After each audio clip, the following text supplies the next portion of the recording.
Good morning, everyone. Welcome to today live streaming on Keep Your Children Safe Online.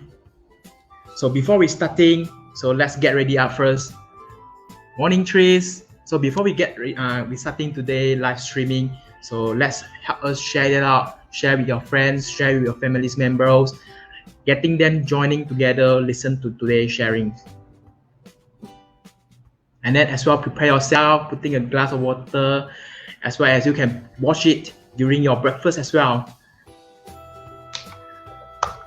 We will be starting soon at 10.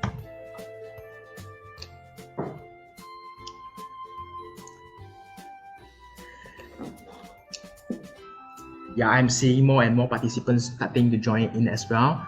So let's have some warming up first before we go into today's topic. So can you guys share with me that because from our yesterday sharing, so we noticed that there are some participants as well coming from Semenanjung and from others state. So can you share with us like today, where are you coming from? Which state are you coming from? From Johor, KL, Penang? Because we are from Sarawak. We are from Kuching, Sarawak. So we love to hear that. Is there any participants coming from other state other than Sarawak? So drop a comment there. Tell us where are you coming from.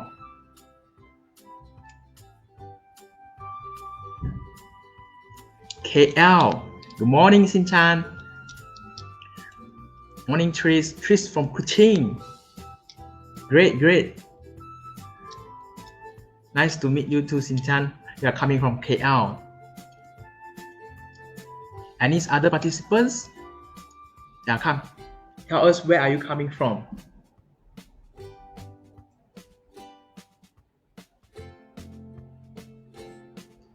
So far, the voice is clear and loud, right? You guys can hear me clearly, right?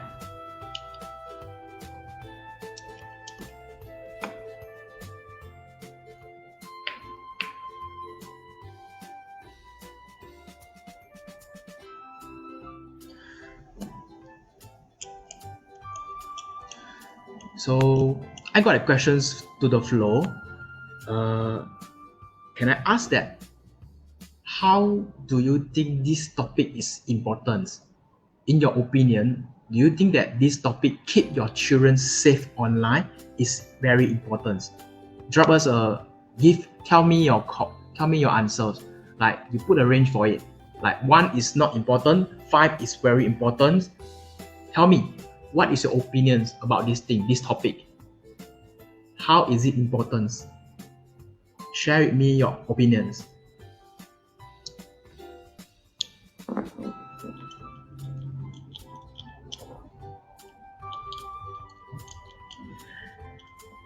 Morning, Muhammad Mizuddin. You're coming from Kuching. Thank you so much, giving support to Miss Sherry. Very great.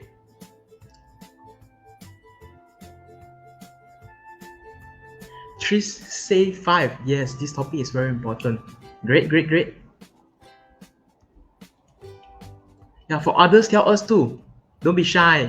So we are trying to get everyone ready up. So later on, we will talk about a lot of things. So we would like you guys to participate in this. Share with us your opinions, any questions, or your ideas.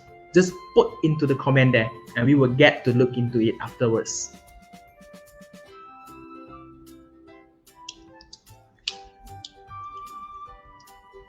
Great, I see that 2 people agree that this topic is very important. How about others? Like for those who just joined in, so good morning to you guys. So before we started, we are getting some warming up first. So just now earlier, I'm asking a questions on, in your opinion, how important is this today topic is? Keep your children safe online. So in your opinion, type in the comment there. 1, not important. 5, very important. So tell us, what is your idea? What is your opinion for that?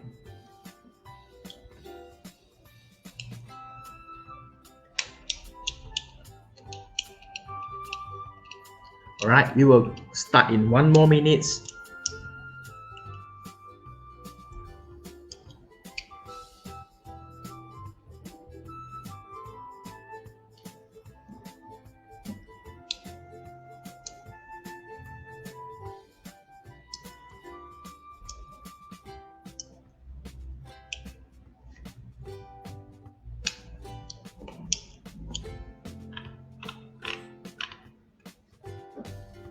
Any other ideas when coming to these topics? Yeah, you can just drop a comment there.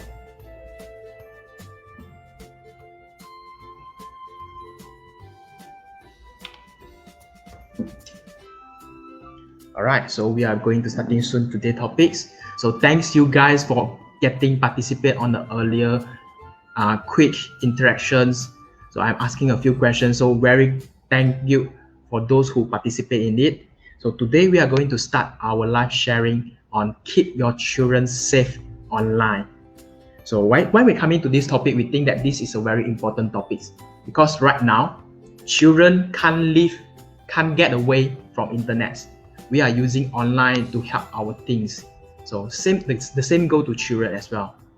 But when coming to online, there is a lot of risk thing that we don't really understand it. So today we are going to talk about it. All right. So please remember, if you want to have an e-certificate for today's talk, please stay till the last part. We will have a QR code for it, and you can get your e-certificate of participant for today's sessions. All right, so without wasting any time, let me introduce the first panel speaker to joining in for today's sharing sessions. So today we are having, hang on, let me close the slide first. So today we have the first speaker, Datin Wong. So Datin Wong is director from Childline Foundations. We are very happy to have Datin joining us today as one of the panel speakers on today's topic. So welcome, Datin. Yeah, thank you. Happy to see everybody on a Sunday. Yes, that's not easy, right? Yes, correct. Yeah.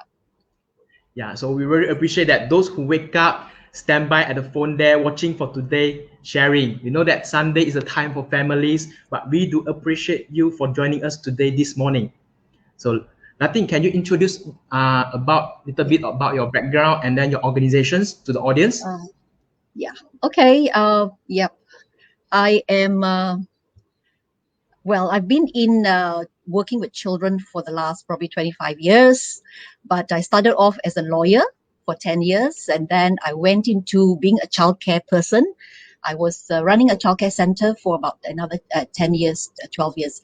And I then moved as the president of the National Childcare Association. From there, I went into setting up of toy libraries, which is about in 10 years ago also.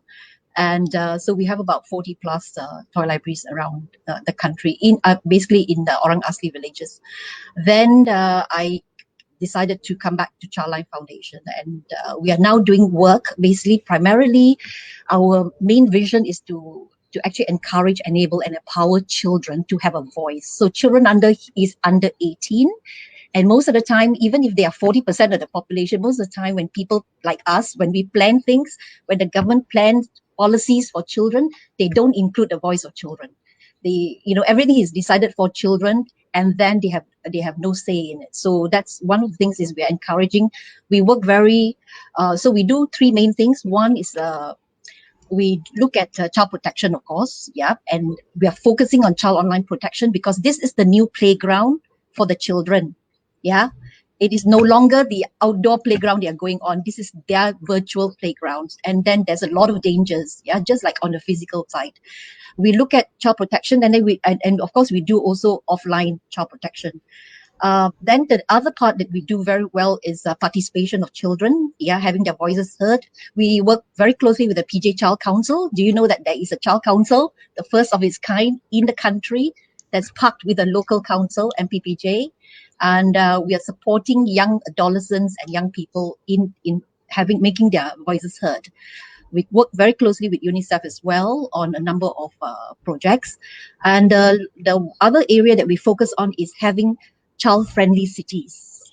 If a city is child-friendly, it will be disabled friendly, it will be senior citizens friendly, it will be family friendly. So these are the three main focuses for Childline Foundation. And we are always happy to talk to young people about what they think about the internet, and because this is, and more importantly, talk to parents and teachers who are way behind the children. I can tell you, we are catching up. Okay, So I'm very glad to be here today. And I'm sure that none of you did not touch your handphone this morning, did not go onto your social media to check your messages and your WhatsApp. Well, I did too, So this is their world, this is our world now. So we need to talk about it. Yeah, thank you. Thank you so much, Datin. I can see that you are a very passionate person working in this field, the children protection field. So that's very great. I can see that the three objective, the three focus of Childline Foundations, that's very good. And then we also undeniable. The things that we first thing when we make working out today, I also checking on my phone message. So means that we can't leave technology. So that's why we have to talk about it.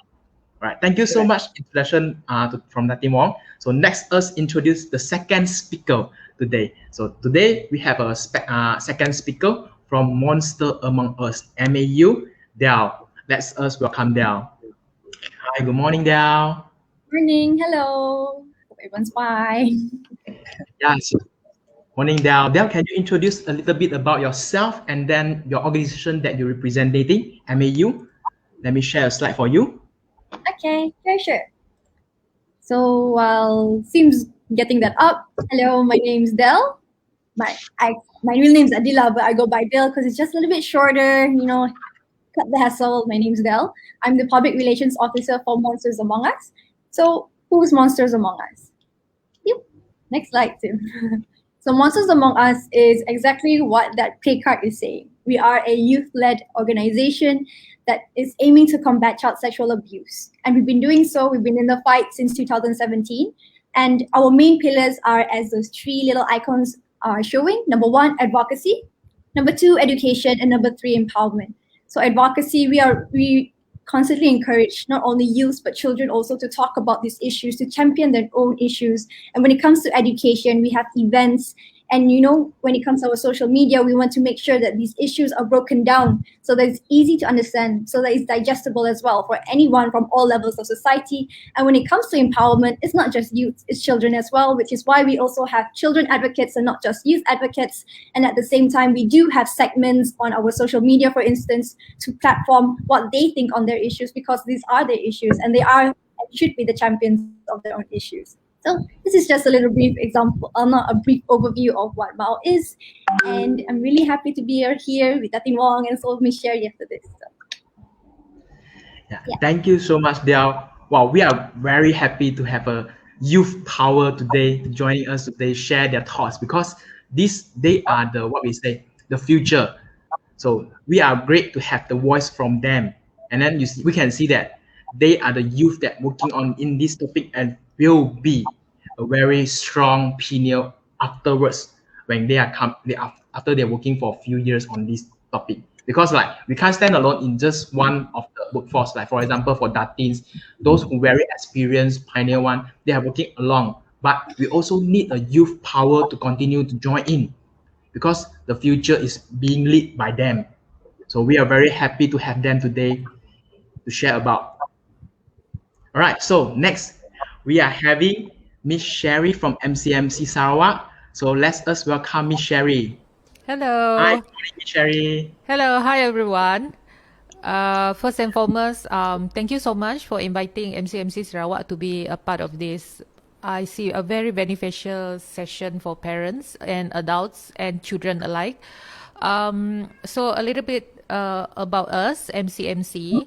We are a governmental body, a statutory body that is founded in 1998 with the aim to regulate our telecommunications and multimedia industry, as well as broadcasting, posters. So a lot of people didn't know that. So when they think MCMC, they only think of internet. So yeah, and as for MCMC role in this, yes, we do have our Communication and Multimedia Act, but most of the time we are, as a technical agency, we assist enforcement agencies in cases related to child abuse and child pornography and so on.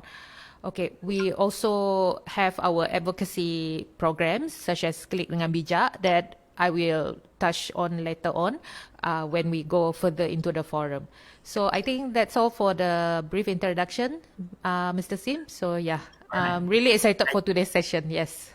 Yes, I am so very excited. Thank you so much for a quick introduction about MCMC Sarawak.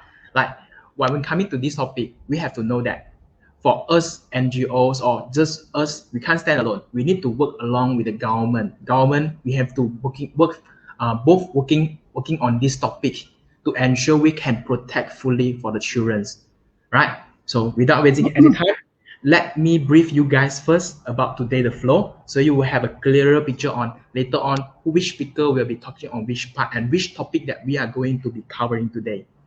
So for the first sessions, we will have talking about the overview of this topic, keep your children safe online. So we will have an overview of this, and this will be presenting by Datin Wong. So Datin will talk about the overview. After that, we will have a quick discussions with the audience. So we very welcome audience to leave any comments, any questions. When you heard about Datin sharing, you got any questions that pop into your mind, just share with us at the comment section there, right? Okay, after the overview of the today topic, we were going to move into the second issues, which we are going to talk more in depth about child online sexual abuse, as well as grooming. So we will talk about these issues, and then we will stop as well, and then we go for the discussions. And then we move to the third part, which we are going to talk about the sextortions, blackmailing, and inappropriate content like child pornography. So we are looking forward for these three sections today. So without wasting any time, so I will let Datin Wong to start her presentations on overview of this topic. So Yeah, Datin, let me help you share your slide. Yeah. So basically, the overview, I won't be covering the laws and legislation, but basically giving you some idea of how serious the issue of internet safety is. Yeah. Okay. Yep. So how safe is the internet? Okay. And there's no way you can stop children from going on the internet. Even the 2-year-olds and 3-year-olds are going on, watching YouTube, watching whatever. So let's see what is the statistics like. Yeah. Next one. Okay. If you look at this online safety concerns, right? Children are online every day. Yeah. At different times of the day. This is their playground, and it is their way to learn about the world as well. It is also, if you ask, we have asked children before in our workshops, what would you like to be? What profession would you like to be? It's always either YouTuber or influencer. Okay, so this is the new trend, Datin. Yes, the trend is moving. Okay, it's no longer accountant and lawyers and all that. All right. And there's of course more on kids are more online during MCO. That's a big concern, and of course the other things is their interactions with technology a lot nowadays. Yeah, to the detriment of their health. Yeah. Next. Yeah. So basically, the new lifestyle. I think the first picture says it all. Nobody's talking to anybody. Yeah, they're all talking to somebody else in the world. And that's a serious concern, because the social emotional side of the children development part of it will be seriously impaired if we are not talking to our children, if they are not doing intergenerational interactions, right? And then you look at emotional well-being. We have been having lots of cases of children, reports from clinical psychologists and also helplines that children are facing mental health issues because of things they're getting. Some of them are addicted to the games, and of course they are starting too early. Yeah, some of them in preschool, and with the MCO, we are finding more and more kids below 6 years old who are on the internet, which is serious, because we need children who are in this age group to be outdoors, to be interacting, to be playing with each other, to build their social emotional resilience. Right. So next one. So it's seriously a different world. And the kids are on online games. They are playing with tech toys. They are no longer playing with marbles and blocks and all that. So there are some games that are not safe. And I mean, if you can have time to Google, please do so. There's Fire Fairy, where kids are encouraged to start a fire, and then Blue Whale Challenge, where at the end of the day, kids are encouraged to, whoever, not even children, people, are encouraged to commit suicide. Okay, and of course there are also toys like cloud pets and Kayla dolls that also it sort of like they don't parents don't know that it actually takes it takes sort of got conversations and things like that. So you have to be very aware of some of these things going on. Yeah. Next, so we wanted to give you an overview of some the data that just came out in 2019. UNICEF did a very big, there were 300 over children who were polled in 4 countries. Yeah, Cambodia, Thailand, Malaysia, and Indonesia. And most of the children, 200 plus, came actually from Malaysia. So let's look at the data. This is all coming from focus groups by children, which means these are children's opinions. Yeah, this is what we're finding out from the children directly. How are they using what is their lives like online? So basically, we all know, yeah, this is from MCMC, that 1 in 3 internet users are children. 1 in 3, okay? And 92% age 13 to 17 have social media accounts. 93, okay? And 92% of children ages 5 to 17 use the internet, 5 years old, as young as 5. And of course, then you have 91.8 of these are through their handphones. So there's no way that you can even watch them because their handphones travel with them wherever they are. They go to school, they go outside, right? So for the parents, yeah, childline and parental controls, we actually asked questions of parents, and 75% said they set limits. So what happens to the 25%? Yeah, it's quite a fairly big, a quarter of the kids. 75% say they closely monitor their child when they're on the internet. 71% says they have discussions with their children. However, only 57% check their child's social media account and browser history. And one of the kids said this: Google knows everything about us. But the problem is not just Google, it's also other people out there, predators, people who you don't know at all are also out there. And although the children say the parents are going to check the browser history, the kids tell us that they know how to delete their browser history before they hand the phone to the parents, okay? So they're one step ahead of you and I. All right, next. So in this research, 2 in 5 children said that they've had bad experiences online. 2 out of 5. Okay, and some of these could be cyberbullying, cyber grooming, fake news, inappropriate content online. Somebody trying to say something bad about them online. There's pornography. There's self-harm. Yeah, so many things. This is only part of it. More resources at this link here. All right, next. So gaming addiction is another big concern. Almost every one of the children is on some kind of game. And of course, the most popular from the children we learned was, and this goes across boys and girls. It's not a boy thing, it's across. So PUBG as well as Mobile Legends are really, and of course, we know that a lot of mobile games are actually violent, right?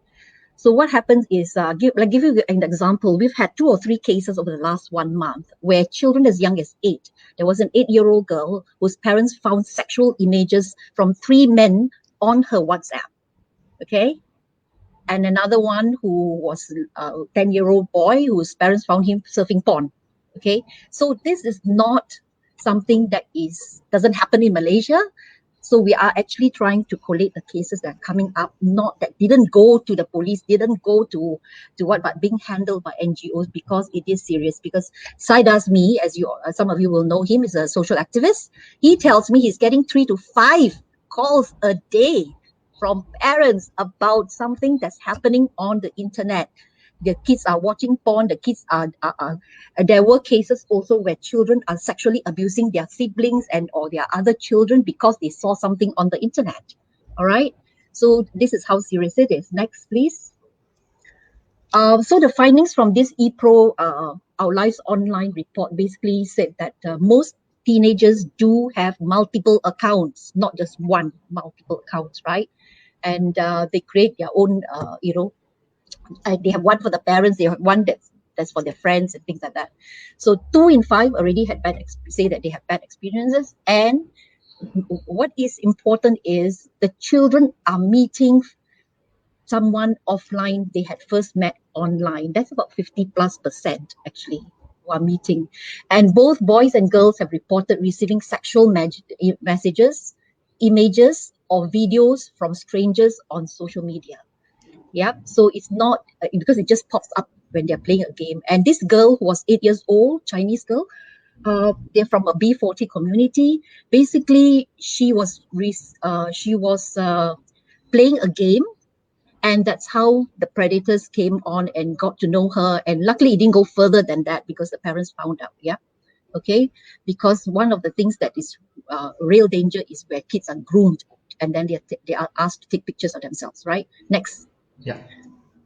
So basically, the concerns we have should be unwanted contact from strangers. Because if you ask your children how many friends they have on Facebook or on their social media, WhatsApp, whatever, most of them will not be people that they already know, right? And most teens report that they accept friends requests from unknown women. Yeah. And of course, time is a problem. We all know that there are issues, health issues related to insomnia, and also in addiction and things like that, right? So we are seeing a lot more. And with the younger children, we are seeing hyperactivity and also children not able to cope with because when you are on the internet and on the laptop or on the computer so much of the time, it affects your brain cells. Yeah. Okay. Because there's issues related to the amount of time really that children are online. Yeah. And of course, upsetting content related to violence, negative comments in all countries. It is, and most of the kids say that they are afraid of ghost videos. Okay, that appear. All right, next. So this was something that we asked the kids, what steps would you take to protect yourselves? They said, we have multiple social media accounts, we block creepy behavior, we use fake names, and we do not post our profile picture, and we go onto virtual private networks. So some of the kids do know how to keep themselves safe. Most don't. Yeah. Next. Lack of digital literacy among lecturers, teachers, childcare providers, and parents. Yeah. So that is what we need to actually focus on as well. That a lot of the frontline professionals that we interviewed, they also said that the local police also need training on this area, as well as people like JCAM officers. And there's a need to promote helplines and reporting portals, especially Cyber 999. Yeah. Okay. Next.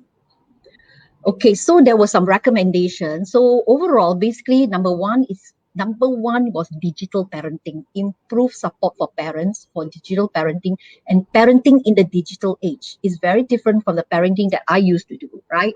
Because physically I could, handle it. Tech companies, they play an extremely important role to improve online safety. For example, they can make profiles private by default, or they can block unsolicited photos. Using being a partner with Internet Watch Foundation, they could do that. Yeah. Establish data systems. This is for the government. We need to establish data systems to monitor and establish benchmarks.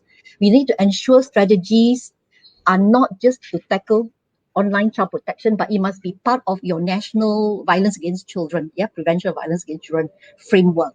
And one of the things that we are now looking at, the government is looking at, is reviewing of the national child online protection policy. There will be a webinar on the 30th of March, hosted by MCMC and UNICEF on this particular area as well. Yeah. Next. Okay, I want to show you some statistics. It's very hard for us to get statistics from Malaysia, because data is always somehow is sometimes a lot of it is secret. Okay, therefore, but this is really statistics coming from ECPAT, that there were 17,000 plus images, sexual images of children and abuse and all the online that was downloaded and uploaded from ISPs in Malaysia. That means Malaysians are doing this, okay? And 400 websites in Malaysia that were originated from Malaysia has been, detected and blocked. But more interestingly is the data from Missing and Exploited Children, USA, that monitors across the country, world. And they have come up with that they have 16.9 million reports of suspected child sexual abuse, which was received in 2019 from their cyber tip line.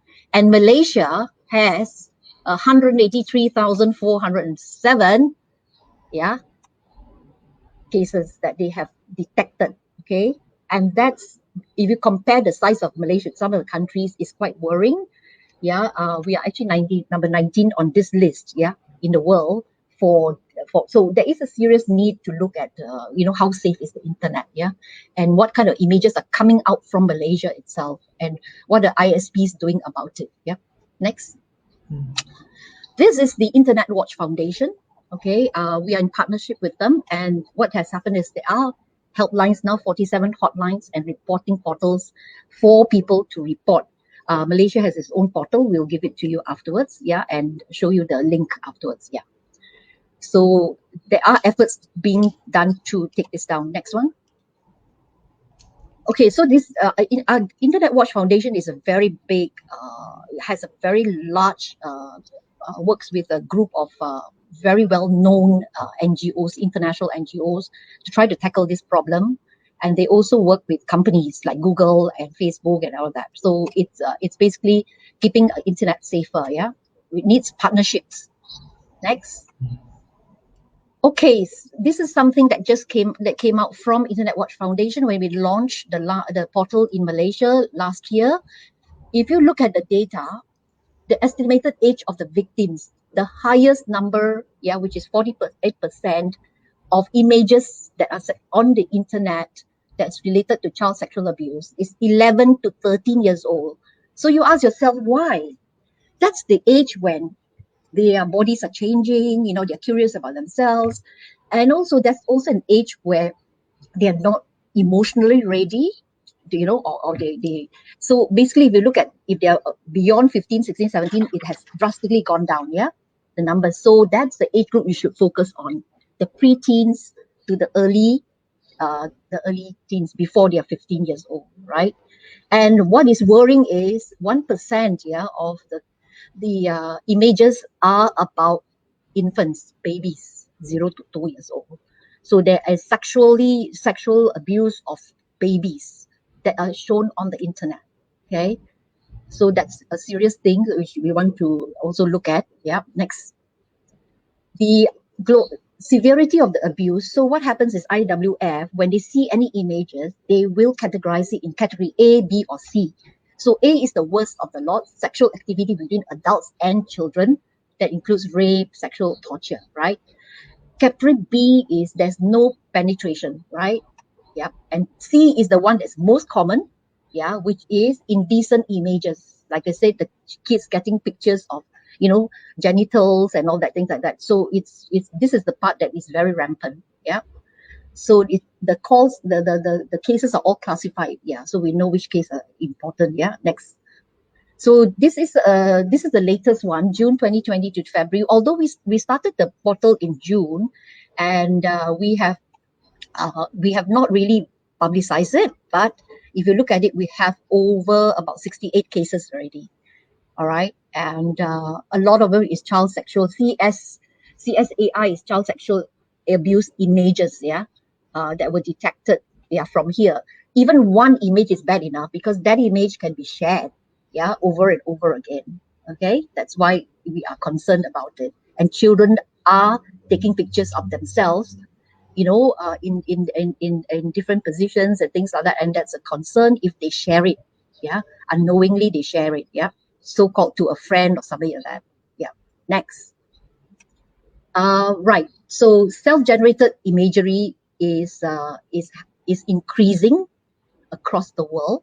That means the children themselves are generating images, yeah, of themselves in different,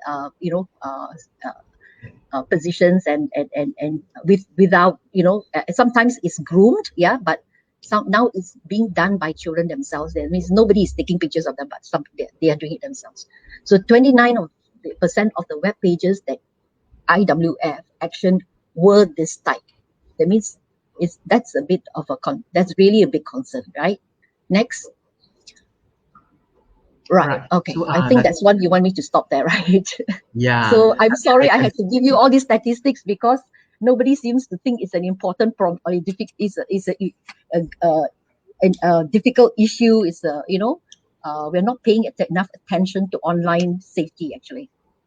Yeah, thank you. That's true. Without those statistics, we didn't realize about like how serious is it. Like from the just now the earlier, let me show the slide earlier this one. So if without this one, we didn't realize about that. Wow, in Malaysia, That's it Malaysia, yeah. happened, and yeah, like 86 in total since June 2020 until today in February. Yeah. So and then one more thing that I want to highlight about this thing, about the gender of the victim. You can see that mostly 95% is girl, but there are also correct. some is boy as well, Boys. 2%. Yeah, so this is truly highlight, like telling the audience how this is really happen. Because if without those statistics, we don't really unable to imagine like, oh, we just thought like it's okay lah, still okay, yeah, Yeah. not so serious. Yeah, true, but these are things, right? So let's have a quick discussions first with the audience. Right. So from the floor, I would like to heard about like just now Datin got shared a lot of very good comprehensive overview about this topic. So why we are talking about this topic? Because from this thing we know that internet is a thing that we can't separate from now until the future. But there is a lot of risk. So Datin highlight out all the risks. So I would like to hear from the audience, like after going through this kind of overview, do any questions that pop up in your mind that you want to share with us? Yeah, and then I also got jot down few questions that I want to address to speaker. So maybe we have a quick interaction about this thing first. Yeah. So just now Tatin got shared about. I think that the privacy parts is the most important when coming to the internet, right? Because mostly parents some did not aware, or the children they do not aware about their privacy. Yeah, so can we just quickly talk about the privacy part first when coming to internet? So to all the speaker, you can free to like unmute yourself, just have a quick discussion about it. So when coming to the privacy on the internet, like do you think that the children or parents is aware enough of how to protect their privacy? Like maybe I address to Del first because I'm seeing like maybe you have something to share.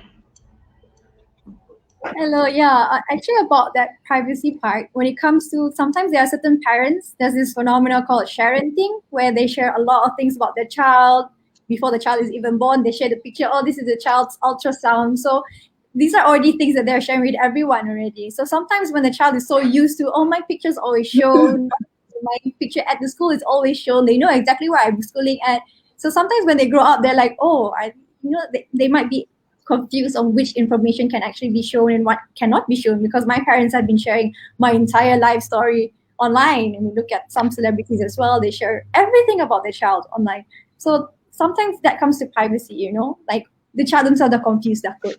And then maybe instead of just sharing, although it's nice, to share with your family and friends, sometimes we need to take into account sometimes children maybe they're not comfortable with it.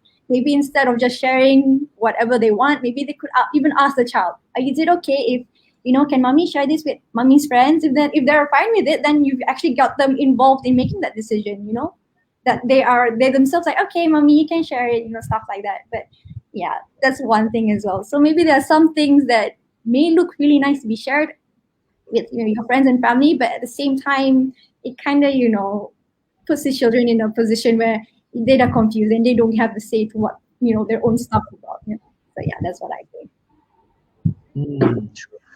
Like, how about Miss Sherry? Do you have any points to add on about this privacy pass on the internet when we're talking about the? Yeah. Well, I'm a new mother, so I have a toddler. So whatever Del is saying just now, that's totally me. But of course, being in the profession, no, I'm guilty of it. But being in the profession, yeah, I understand there is a certain excitement, being a parent and all that. And then, but I would like to highlight also, because I'm a millennial, so I grew up with the internet. So obviously now we are towing that very thin line, like we wanted to share, but at the same time, gotta think about the privacy. Now, how are we gonna teach our children about privacy if we ourselves as parents they know what we should and shouldn't share? Now, I'm not just talking about images of our child, our children, Yeah. but also sometimes our own issue. Yeah. So I get it. I get it. Because when I post this question to people, they say, then what's the point of social media lah? No need to have Facebook lah. No need to have Instagram lah. Like that. No. That's why I keep saying it's a thin line. So learn to have your boundaries. Learn to share. Learn to learn what's to share and what not to share. Maybe there are certain things that you shouldn't share all the time.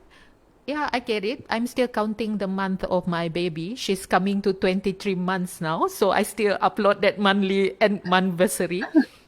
Yeah, but we all are guilty about doing this. But this is how we are bringing up children in this internet age. You know, we parents have we have a huge responsibility, because whatever we do, like Del was saying just now, our children will copy it, right? So I say, I'm not saying stop sharing, because some people do it to share their joy, This share, joy, yes, true. yeah, joy. Because like me, I have families all over, and now especially with this pandemic, we cannot see each other anymore. So social media is our only way to connect to each other. Yeah. So, but I would share your, let's say first day of school, no problem. Share first day of school, but maybe don't share the school gate lah, or maybe don't share Yes, the address, the address. where the school. I've seen parents share the senarai nama kelas, is it yeah, with other children's name on it. Why? Do we need to show that? No, we don't. So maybe share him or her in their school uniform, but no need to share your drop off time. When are you picking her up? Yeah. So again, that thin line, we have to navigate that thin line of privacy between sharing and not sharing. So that's from me. Yeah. Thank you so much, Miss Sherry, for a very good opinion. I think that I totally agree with what you're sharing. Like, we really as parents, we really need to know the boundaries. Like, social media is a platform that we share to our friends, but some of it, like, let me ask you guys, like, do you guys know on your Facebook social media how many friends? I believe that we will have 100,000 of friends, but do you really know every one of them? Even if you are parents, checking through your social media friend list, do you know every one of them? Yeah. Yeah. So Yeah. means that you can share, but means that you have to beware of those like really say the predator. Yeah, they are using the fake account, pretending to your friends, so they were able easily to access to your details. So when you share, we just share the joy, but we don't share the too in-depth details of privacies like the location, school, name list. Yeah. So this is the thin line that parents should have aware of when coming to internet, the privacy parts. Yeah. So we have a question from the floor. So let's see the questions. So from okay, I have a questions. Which platform are the children aged 11 to 13 use to share their image? I think maybe Yeah. this can be answered by Datin. Yeah, okay. IWF unfortunately only is able to take down if they're on public platforms, right? Like Facebook, Instagram, through some of they can't take it if it's from a private chat, like for example, Telegram, WhatsApp, and that's why a lot of predators have moved to Telegram, yeah, because it is private. So it would be Facebook mainly. It would be websites, yeah, websites. It would be Instagram. It would be TikTok, yeah, things like that. Yeah, it would be those that are public. Yeah. I see. So we The other parents- thing I wanted to say is not just parents. I think the other warning we need to do is to childcare providers, preschool teachers, because most of them are posting pictures of the children while the activities are going on. And now, so you have to remember that number one, as a parent, you need to give consent. If there's no consent for your child, and if you give consent but other parents don't give consent, I mean, even if you take a picture, there may be kids in there who have not, the parents have not given consent, right? And so it's very important that centers do not post pictures or photographs or videos of children where their faces are identifiable. Even parents as well. Even for us, we are very careful when we put pictures. We must show that we have consent from the parents and the child, yeah, before you post, right? So it's just protect the children, yeah. So that must be done. Yeah. And when coming to this part, just now Datin got shared about the statistics, right? Like how many percent. Let me share the slide again. I would like to have a interaction with the audience. I would like to ask you guys' opinion about this thing. Hang on, let me share the slide. Yeah, I would like to quick checking on the audience right now, because this is a statistic that common online safety and parenting control. So let me ask the audience, how many of you do set the limit on the internet usage with your children? So if you do, tell us yes. If you don't, still not yet do that, tell us no, or just maybe drop a to be asked soon. Yeah, so let's have a quick survey with the audience today. Let's see how many parents like do set limits on their internet usage with their children. Yes, we got a questions. We got a response from the audience. Moni say yes, great. So let's see others. Like, do you guys talk as a parents talk about this thing, the set limits on the internet usage with your children? I'm quite curious about this thing. Shirley also say yes, that's great. Like Dale, how about you? Like yourself, because you are also youth. So do your parents talk about this thing when we are young? When you are like yeah, just a few years back.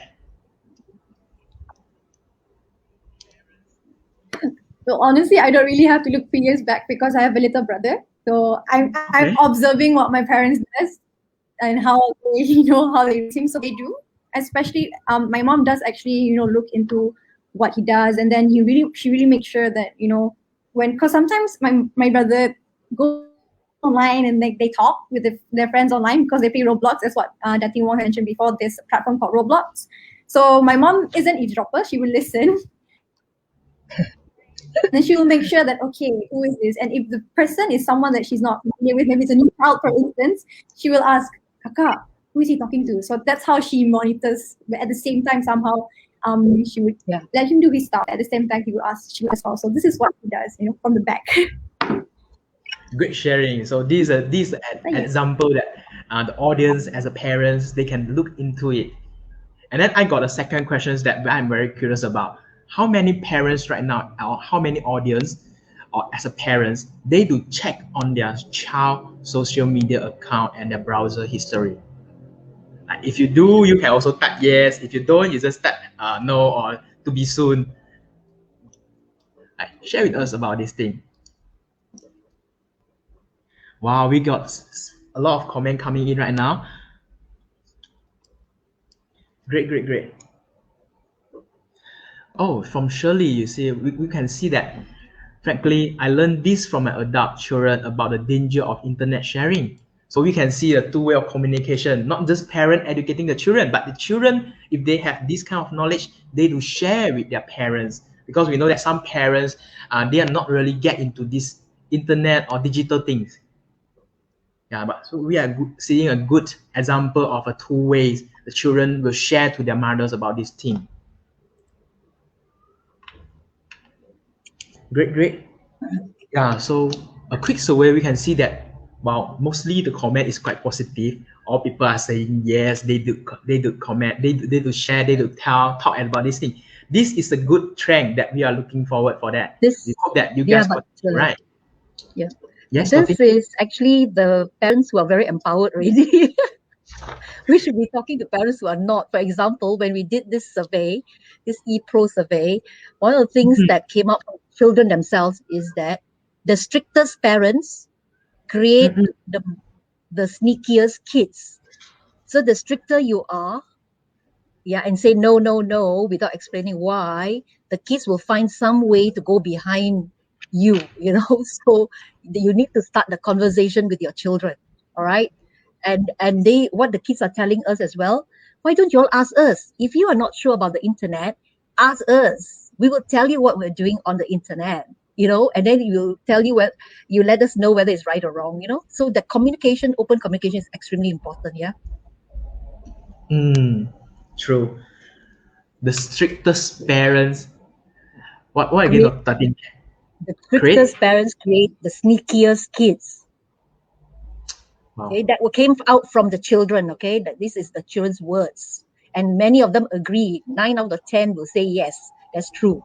Okay, That's a so what the tagline for kids are today. saying is, please talk to us, right? All right, great. Yeah. So yes, so just now we have a quick overview already. So right now, so let's put a stop at here first. We continue Yeah. we go in depth on the issues. So right now, Datin also got mentioned about earlier on the overview. We do see about the issues on the child online sexual abuse or grooming. So let's go into these topics. All right. So let's move into the second part, and then we welcome any comments, any questions from the audience. Just drop a comment there. All right. So now let us welcome Del to share on the topic on the child's online sexual abuse or grooming. We are going to talk about this. All right. Del, let me share your slide. Is it okay? Sure. Yeah. All right. And actually, to just add to just what Datin Wong talked about, that quote, I would agree to that. That is very, very true. And they end up growing up and then all this sneaky. That's true. Which is why it's also important for your parents need to be approachable enough. And at the same time, when they do open up to you and talk about these things, the first thing is not to go and marah them, because if not, that would deter them from telling you more. So that's one thing as well. All right. So we're going to go into some examples of online child sexual exploitation and abuse. I believe that we know how important it is now. Datin Wong has highlighted all of the statistics, and then even more that we are in a pandemic. Everything is going online. School was online for like months, and literally everyone is online, and the internet users are indeed getting younger. So briefly, what online sexual abuse is when, this sexual abuse occurs on the internet, for instance. And when it's on the internet, it could happen anonymously, and it could happen remotely as well, because the internet, you don't have to be physically in front of each other. It's virtually, and it could be anyone in the world, unfortunately. So some common examples of online sexual abuse would be, number one, online child grooming. So what's online child grooming? So online child grooming is when a predator somehow wants to build this relationship of trust with a child. And once they've already established this relationship of trust, that's when they start asking for maybe sexual favors. So one thing that parents can do, or one thing that the children can be equipped by making sure that they know, is to look out for red flags. Certain red flags, for instance, will be maybe this particular person, this predator, is constantly asking for personal information, constantly asking, where are you from? Where you live? Which school do you go to? This stuff, this personal information, going back to our previous discussion before.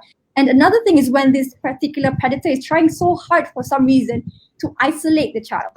Why would you want to isolate the child? Why would you want to go and get this child alone? So these are certain red flags that we need to look into, that we need to make sure that we are aware of, because once we are notified and we know that this red flag is happening, when to intervene. So that's about child grooming. And the worst thing is that now everything is online. It could happen on multiple platforms, even though, I always use Roblox because this is a very common platform. Like, my brother's friends are all on it for some reason. And at the same time, when you go on YouTube, you see there adult YouTubers who go on it as well. And then sometimes they do this thing called trolling. So you know that these people are on it. And besides these people, there are predators definitely on top of it as well. So that's about online grooming. So this could be that platform they use to approach these children, and even more so, they could start off being, friends, we can play together and stuff like that. So that's why it's really important that we know these red flags. So besides online child grooming, there's also child sexual abuse material. It's also termed as child pornography. So we need to understand that whenever someone possesses, if you are in charge of producing, God forbid, or involved in producing, or you're distributing, or even downloading this type of abuse materials, it's an offense. So we need to make sure that, when you know about this as Datin Wong mentioned before, Telegram is a really popular platform for some reason, and it's still ongoing. So when you are notified of these type of platforms, if possible, do report it. So that's one way to go about it. Okay, so the next slide, yeah. So another form of a common form of oxy, I just say oxy because it's easier, is sextortion. So for instance, it's also termed as sexual blackmail. So for instance, maybe that predator already has sexual abuse material of this particular child. Maybe the child gave it to them in trust, for instance, or maybe to show a form of love, for instance, but they have it. And they use this sexual abuse material against the, I will show everyone of your friends this particular material. If you don't give me more, if you don't give me money, for instance, I'm gonna show everyone what this is a thing that you did to me. So this child is trapped, literally, because this predator has this sexual abuse material. I'm pretending I'm holding a phone to use against them. So this is sextortion. Whenever like they're put in a situation because they already have this abuse material and they're using it to get more gain from the child, and the child is just helpless. And then the child probably wouldn't think that anyone will listen to him or her because they probably will think that it's the child's fault. Why did the child do it? You know, they're in this position. And last one is live streaming of sexual videos. So can you imagine, like, for instance, just an example, maybe Instagram Live, contohnya. You can Instagram Live, you can interact with that particular person, you can send comments. So this live streaming of sexual videos is like the same thing, but what we are showing is sexual abuse of children. So they interact with the child, for instance, and then maybe certain countries, for example, Thailand, this is a common thing as well. Sometimes this is the way that they can get money, and this is why they do it.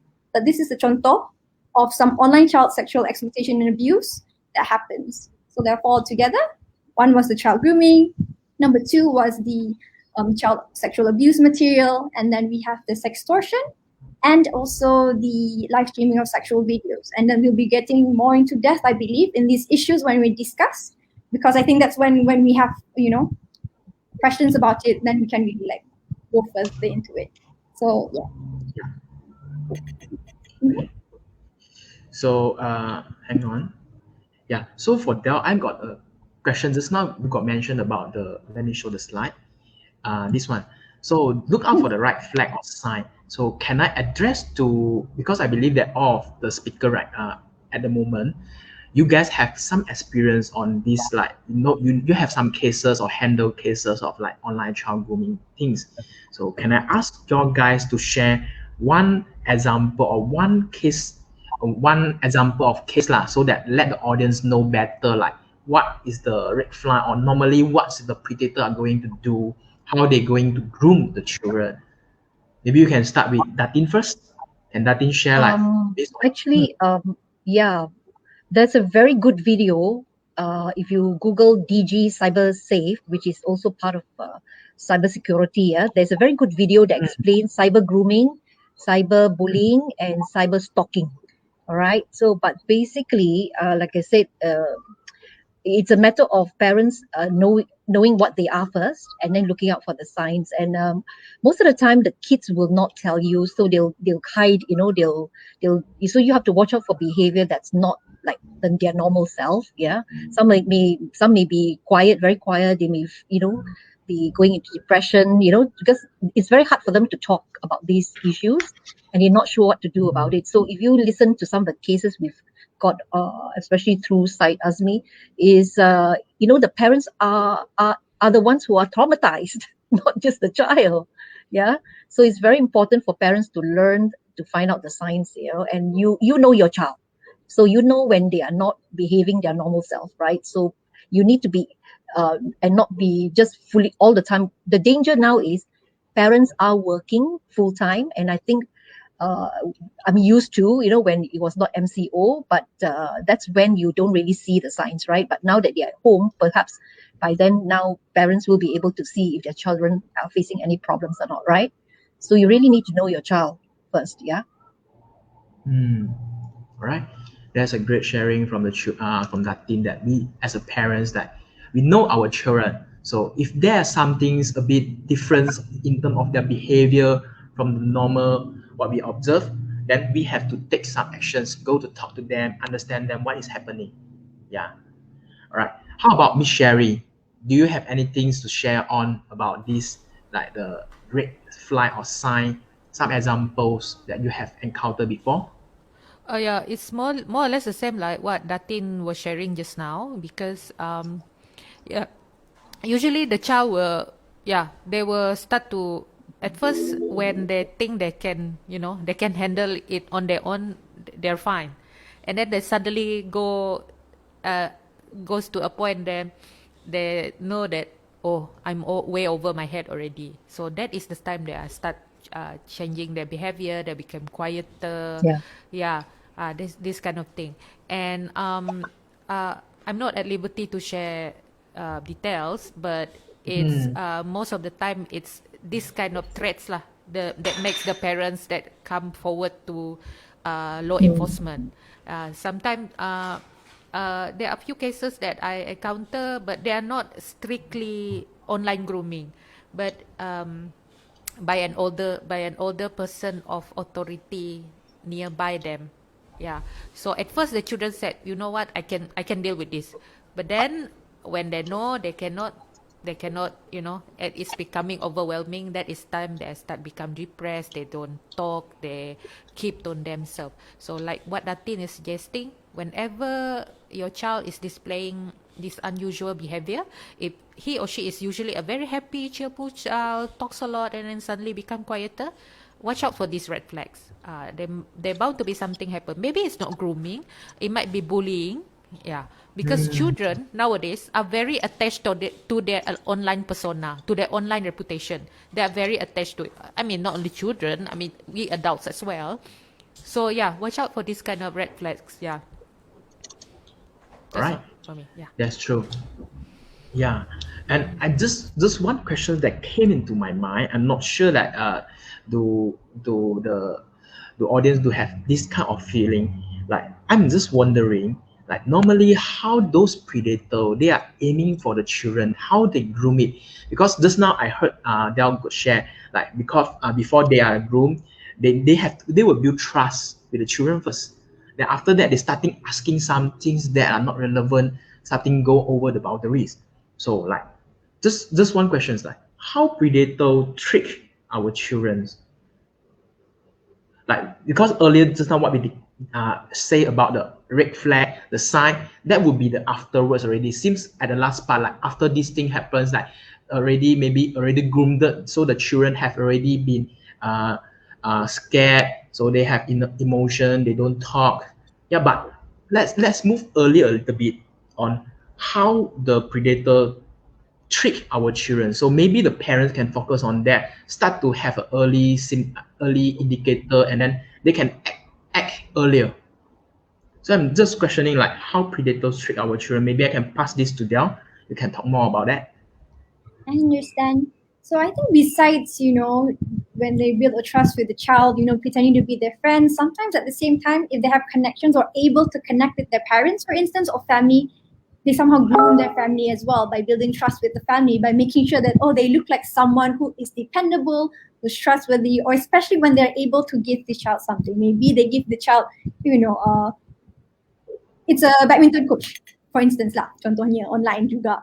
And then they give the child new badminton, new equipment. So they give the child something, they feel a need for the child as well. And then when it's someone who the parents trust as well, then it becomes harder. So I guess one thing that the parents or guardians can look into is that why is this person so particularly interested in my child? Why are you so invested? You do need to look into it. Sometimes it really is out of goodwill. I mean, out of good intentions, but sometimes there are underlying intentions, and that's why you need to be, in a sense, paranoid. Not paranoid, but you need to take extra care. Somehow the world is full of really real people. Sometimes you need to keep in mind that sometimes people are exploitive, and children are very vulnerable to that. And yeah, so there's other things. Just to take a bit more care on whoever is trying to get involved in your child and really find out why. All right.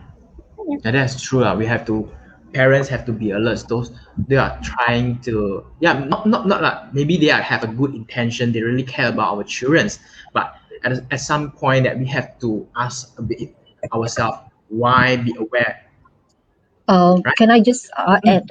yeah, sure. When we were running the child helpline, yeah, 1599 child line, the one of the highest number of calls we were getting from children was loneliness.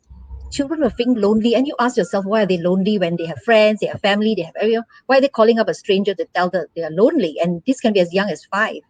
So one of the things is the children. So there is no support system around the children to watch out for them, and so the kids also are not sure where to go for help, Mm, because if you have a place where children themselves feel safe and they can trust the person or the or the line, then they will tell you, right? They don't tell because they think they'll be scolded, they'll be, the parents will get angry and things like that. So this is something that we noticed, that a lot of kids are left either home alone, particularly in the low income communities where the parents have to really work 2-3 jobs. So it is a concern, and I think one of the ways to do this is to make sure that we build the community-based support for children, so that even if they are never left home alone, yeah, just because they don't have money to have somebody care for them. So we need to look at things like that, because they're not even going to the teachers. And if we ask the children, they said the last people we'll ever go to is our parents, number one. Number two, it would be our school counselor. I'm telling you, this is mm, years of work with children. And they said, why don't they trust school counselor? Confidentiality, was a big issue with the kids. Privacy, we are treated like weirdos, So we need to accept that children, when they face problems, adults, when we face problems, it is okay to seek counseling. It is okay to seek mental health support. Yeah. true. Yeah. Hmm. I think I have a questions to be add on, because earlier we do mention that the parents, we know that sometimes this is not the parent fault due to, because we know have Yeah. few stressor factors. Not Like for example, necessarily. yes, financial stressor, the parents have to look for the income, extra income. Yeah, so when coming to that, we just now Latin got shared about the community-based support system. So could Latin talk more about that? Me give some That example. means That means in now we are working with some in the PPR flats where the highest number of cases are happening, is for obvious reasons. Is number one, there must be some adults in that community who can be what we call assistant child protectors, who can be trained within the community, because they live in the community, they know the children, they know the families, right? So if any family is in trouble, any child is in trouble, then the children know where to go to, right? That they won't be scolded, they won't be judged. Number one. Number two, the more important thing for us is to empower the children to be watching out for for other their friends or their neighbors or whoever who is who is being bullied online or whatever. And the third thing is that people must be brave enough to report. Where people just keep quiet, no, it's not my matter, let's not report, but the law requires people to report. It's compulsory reporting. And if you report, then the child protectors like JKM's child protectors will come in and and try to give the support. But there is a fear of reporting as well. Yeah. So all that must be at community level, and it must be available in the say PPR flat, in the residents association. Who do you go to, right? So again, it goes back to it takes a village to care for children, right? It's the same thing. We don't have these villages here now in the urban area, but we have residents associations. So must empower them to be there to support their own people, right? That's the way we see it now. Yeah, that's true. Just now I heard about the children have also, actually the children can also do something for themselves, like just for the audience resources. Like right now at the moment we have a child dedicated helpline, so which is Buddy Bear. So this is a Uh, helpline dedicated for children. So if children need help, need someone to talk to, they can call this helpline, so that they children can also have a resources to seek help sometimes when there are no parents around them, no support system around them, right? So these are things that parent can educate to the parent, can share to the children as well. Yeah, right. So let's us moving on. We are discussing about this thing. yeah. Like, okay, so that's a second question. Just now we have that also got shared that we have to many people don't report it or don't know how to report it. So let's talk about like when coming to the online child grooming or online child sexual abuse, how can we do to report it, or what can we as a parents to do? All right. Yeah, so maybe I can ask Del first to share more on your organization works for that. Okay, so actually on that, when I just like a brief, like some for context, before I was absorbed into MAU's main board, I was under the Lapor Predator initiative. So what is Lapor Predator first? So Lapor Predator is an initiative by MAU whereby we are trying to design a online reporting tool to receive reports on online child sexual exploitation and abuse. So we're trying to make it in the form of a chatbot. And the most important thing is that we are trying to make sure that it's child friendly. So it's not only used, so like children pun boleh pakai, which is why we have a few of live prototype testings, and we have actually tailored and amended our chatbot according to this feedback, because we are getting feedback from not only teachers and activists, but children as well. So this is why we're creating Lapor Predator.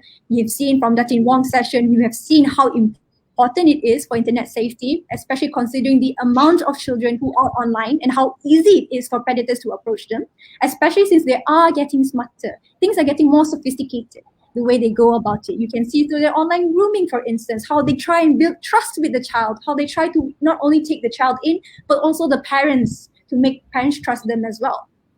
But at the same time, some tools are not getting easier. There are certain reporting platforms that might be too complicated for a child, for instance, which is why we created Lapor Predator, where we put it in smaller, digestible, parts, where we show pictures also, and then it's just easier for them as well.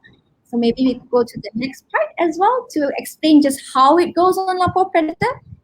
Okay, so there are basically 3 steps. We put this on our Lapor Predator page as well, on how do you report. So number 1, your reporter, the victim, or anyone else, you can report on the chatbot. So this is done via the website. You Google Lapor Predator, it will pop up. And then it can be done anonymously. If you are not comfortable of sharing your details, it's fine, it's all right. You can do it anonymously. And right now we are also trying to create a live chat option. So it's basically like, a digital library, for instance. You have a librarian on the other hand who will reply to you instantaneously. So we're trying to do that for our chatbot as well, while we have child protection officers on the other end to talk and to receive reports. So this is the first step. So once you have given all of these details, your second step will be filtering the reports. This will be done by child protection officers, and these are officers who will be trained to handle these cases, because we need to make sure that they know how to handle these cases, especially since it's involving personal and sensitive information. So which is why we are still training them, and they will be the ones who will filter it out. And at the same time, if that particular victim or reporter requires further assistance, the CPO will be the one who will be there to provide that further assistance and to provide them updates on their particular report, which leads to the third step, which is channeling the reports. So once the CPOs have already assessed the evidence, whether it's sufficient enough, and then the weightage as well, they will then channel these reports to these 2 particular government agencies, particularly PDRM, the police, because we understand that when it involves Oxy, it's a crime, it falls under their jurisdiction, and also to MCMC as well, because they have the power to remove such content. So these are the steps in how we will go on Lapor Predator. But the main idea is that we want to make sure that it's easy for it to use. It's in the form of an automated chatbot. It's simple, and although right now it's only in English, but we are working towards putting it in multiple languages so that more people can get on board and can use it. And we're also trying to find a way to make sure that Lapor Predator maybe could be accessible even without internet. We're still trying to find ways to go about there as well. This is just to ensure that it's accessible for all children or for anyone who wants to use it. So that's Lapor Predator at this point. Sorry for going on and on about it, but yeah. Great. All right. So thank you, Del, for sharing on this Lapor Predator apps. This is one of the examples that parents can look for when coming to reporting. But I believe that Datin earlier also got a slide prepared, talk about like how to report it. So maybe we can also continue with Datin's slide on how to report it. Let me open the slide.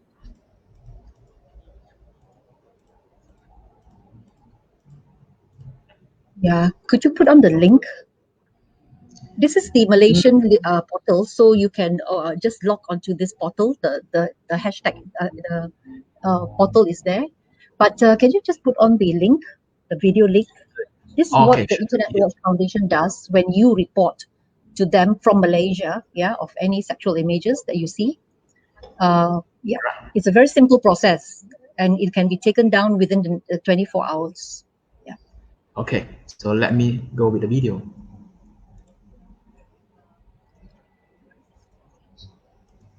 Hang Sound. hang on, some technical is it? stuff. Yeah, let me open it again. Share again. So, yeah. So we hope more people will, report to the portal if you see any kind of sexual images. I mean, but basically, it only takes in if it's regarding children. So content that's adult porn and all that doesn't go there. All right. So we know that there's so many uploads and downloads, so 180 plus. So definitely we want to get more reports coming out here. Yeah. And I think the other thing, yeah. Are you able to share? Yeah. It leaves them exploited by those who seek their images. By reporting these images, you can help stop this exploitation. At the Internet Watch Foundation, we work with the online industry to eliminate images of child sexual abuse from the internet. Each year, we receive thousands of reports to our hotline. But we need your help. If you see something online which you think violates the laws on child sexual abuse, it's important to report it to the IWF. Your report will be treated confidentially, but you can choose to leave your details if you'd like to know the outcome of your report. Our highly trained analysts will assess the images and videos you report against UK law. And if we find it to be potentially criminal, we will take steps to ensure it is removed.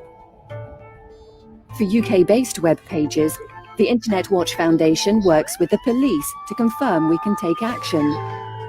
The UK host, or ISP, will then be notified to remove the content, and they do this typically within 60 minutes. If it's hosted abroad, we work with other hotlines through InHope, the Association of Internet Hotlines, to take action.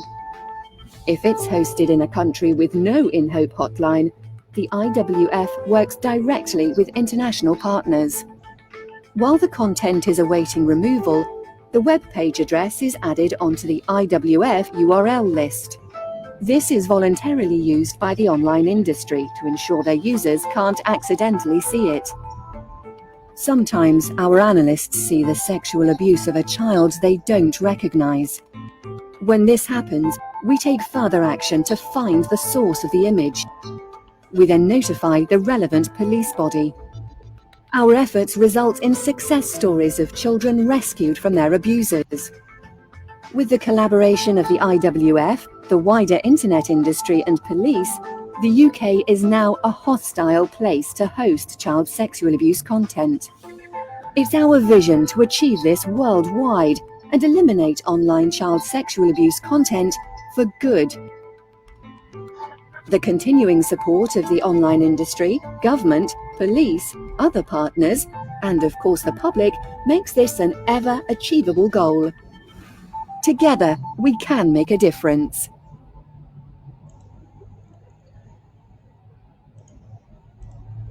Yeah. Yeah, So we thank you. see that So basically, if you look at UK, right, they have 0.12% content are coming from UK.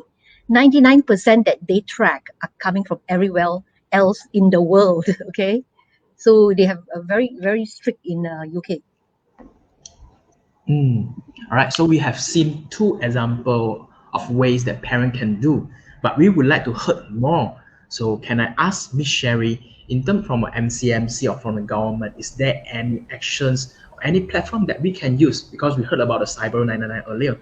So like, can me Sherry share more on the resources for the parents? Okay. Yeah, can you put up my slides, Mrs. Sim? Sure. Hang on the way. All right. Can you see it? Yeah. Okay. Next one.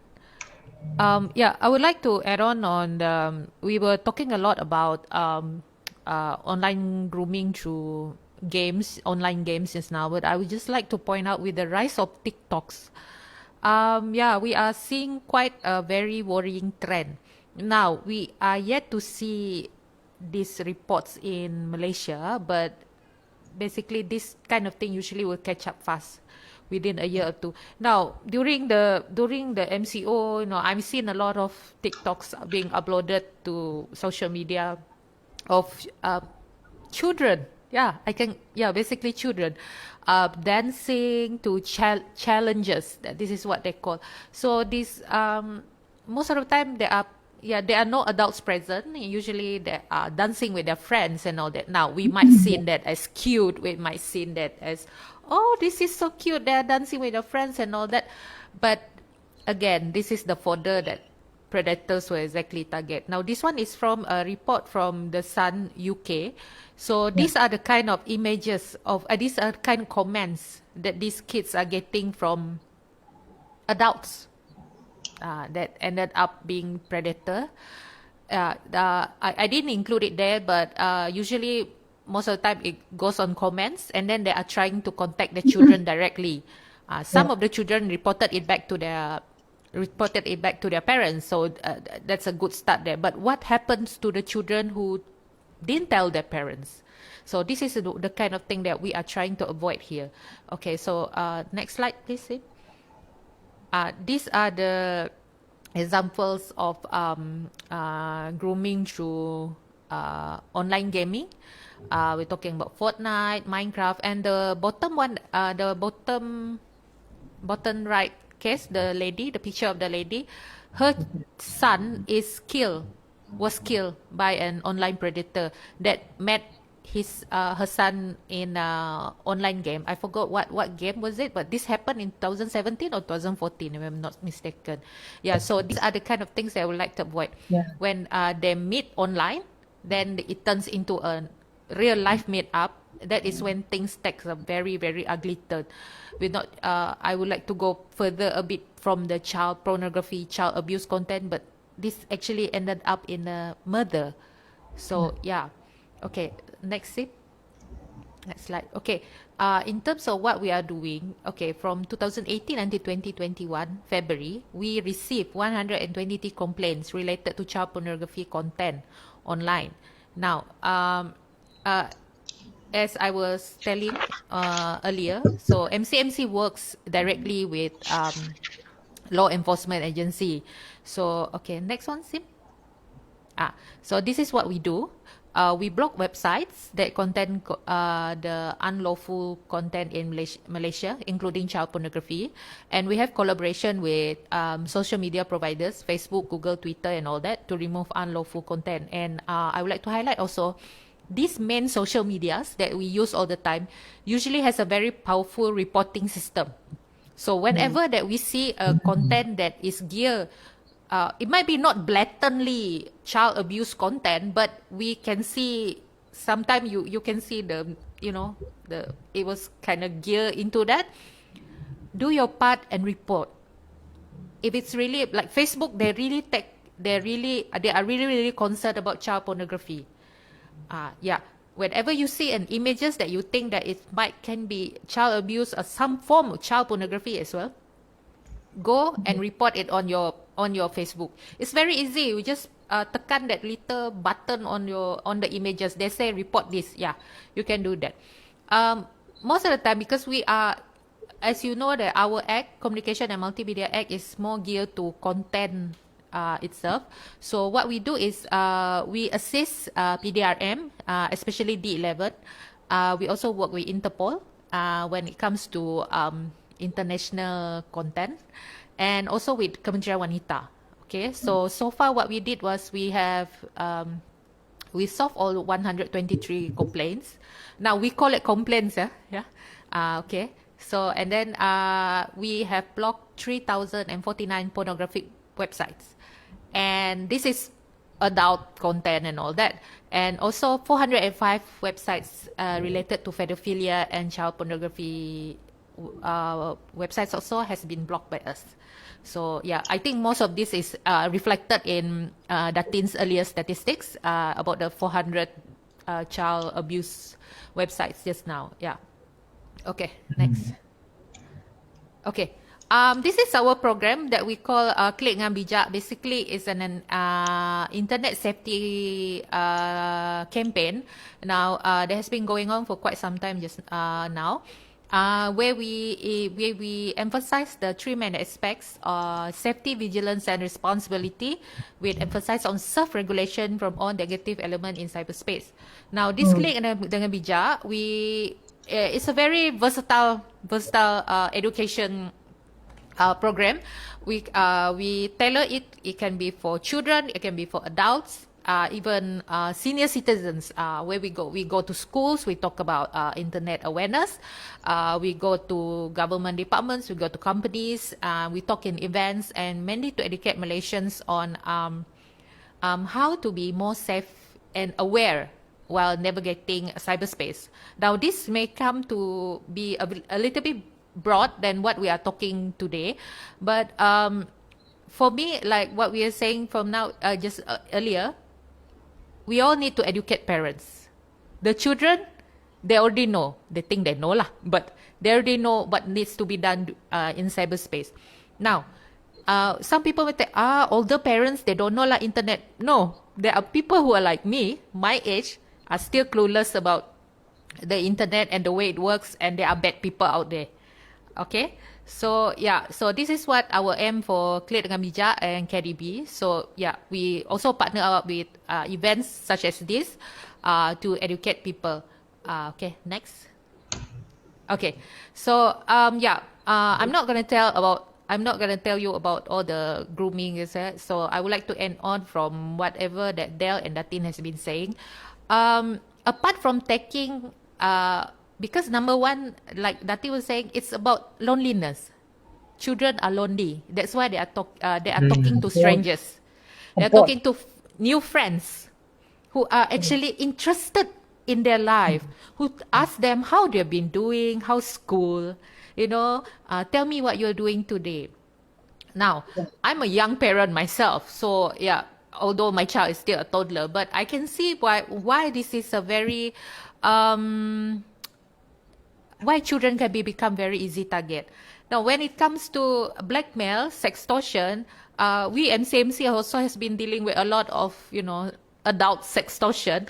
And most of the time, you read on the papers, you read on the papers and say that a lady just gave out 500,000 of ringgit of her saving to a potential boyfriend, which she never met, because of loneliness. It comes back to that. So adult, children, we're all the same. Once we found somebody that take interest in us, we're willing to do anything. Yeah. Okay. So apart from taking an interest in our children and all that, I believe that we should engage all this and utilize all these parental control tools that is available online. One of it is a very I think it's very easy to navigate. It's the Google Family Link, where you can control your children's devices, their browsers, because everybody use Android or iOS, doesn't matter. But most of the time we use Google products, which is YouTube, Chrome, and all that, YouTube Kids and all that. So we can through Google Family Link, you can actually control your children's internet usage and what they see and what they cannot access online.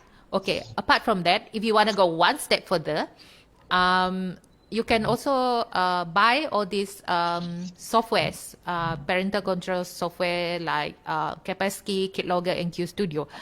But again, like Datin was emphasizing earlier, the strictest of parents creates the sneakiest of children. So no matter how many tools, no matter how many parental controls you put on use on your children, talk to them. You put all this, a child will always find a way to to override it. Yeah. Children's are very. I mean, there's a lot of YouTube tutorials on how to open how to pick open a lock, what more to say, this kind of thing. Yeah.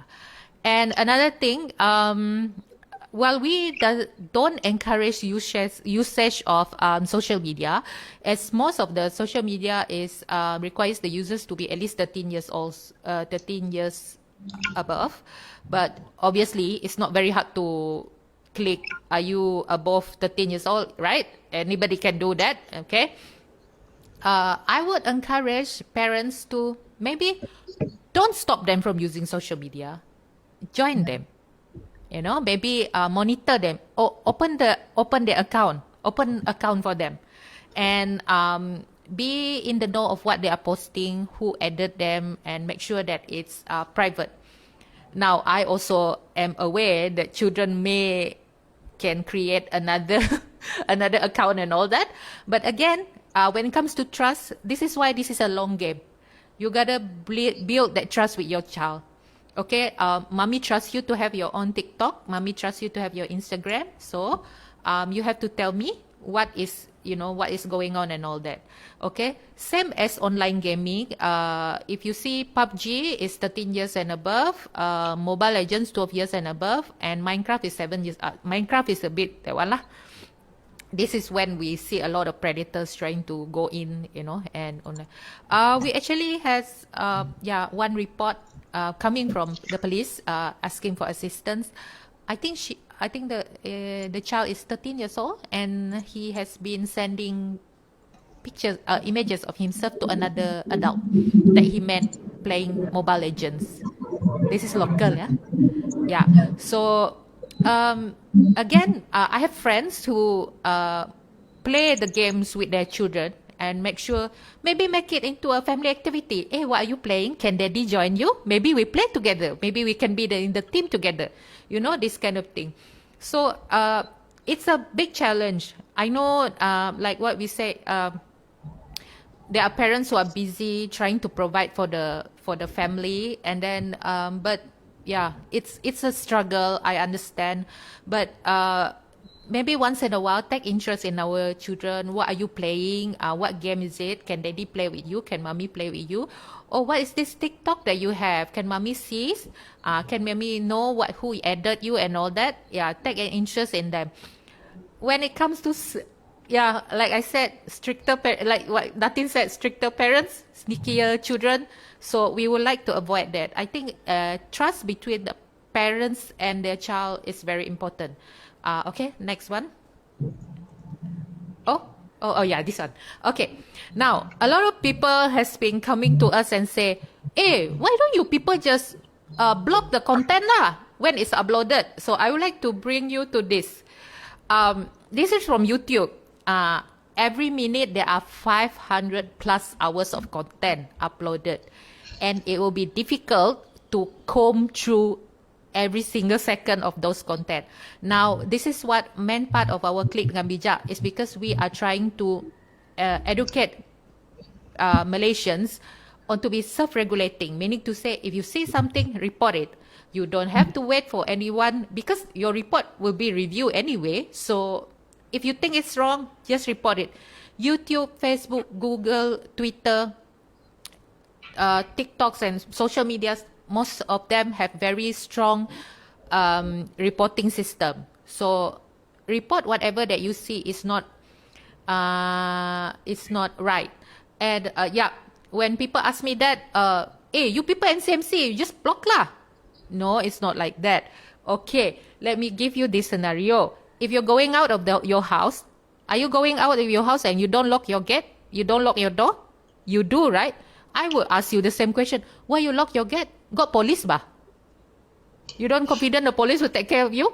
Right? Same thing. While we are confident of the law enforcement agencies out there, we also have to take precautions and protect ourselves, protect our family. So that is what I want to emphasize here on self-regulation. So if you are interested to know more about Klik dengan Bijak, you can just search for Klik dengan Bijak, and we have activities for all over the nation. So yeah, that's all for me on this now. Same. Okay. Thank you so much, Miss Sherry, on your Yeah. I can see the main part is that yes, governments, NGOs, we do give the resources, but then it is back to how parents self-regulating themselves. I believe that on the first day of sharing sessions, when we're talking about let's talk about the child abuse, let's talk about the building the mental wellness in the children. We do emphasize on the strong communications or strong relationship with the children. We do enhance on that. So coming to this point, to this topic, we do also will enhance on that. Means that these things we have to look into the parents' role. Parents can play a very important by building a strong relationship with the children, able to communicate with them. Yeah, and then as well as aware of the things that if you really face this thing, what is the things, actions, or step that you can do to report it, right? All right, so let's see the comments, because I do hum through a very good comment that I wish to share with you guys. So we got from Muhammad Muzuddin. He got shared that my children age 4 and 6 for now, no internet or handphone for them. They are only watching TV or play blogs while we are going out for hunting food. I also brings their blogs so that they are not demanding handphones. At the same time, I and my wife are not lion handphone also. Yeah, so from this example, I can see that actually parents is the role model themselves for the children. We can do it if we can show the children that we don't have to always be with the phone every time. The children is okay with that, so we can reduce the what we say the age the children's getting into the technology, the internet things. Yeah,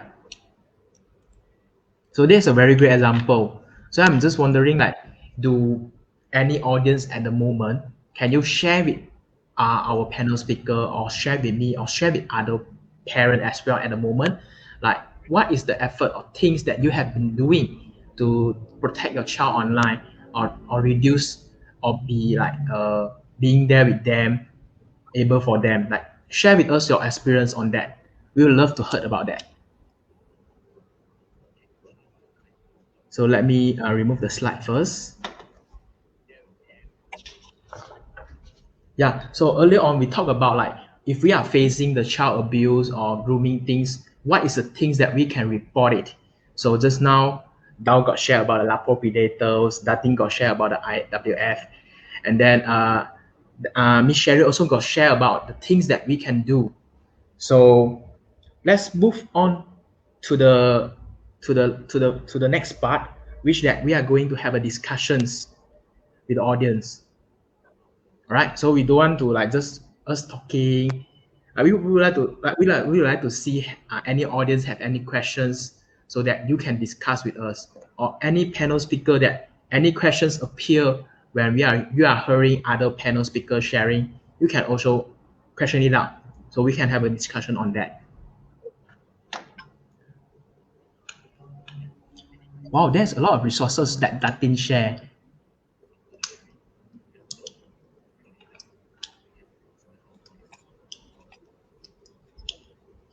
Datin also to share about that. This one. Child online protection, you can email to Hello Childline Foundations. Yeah.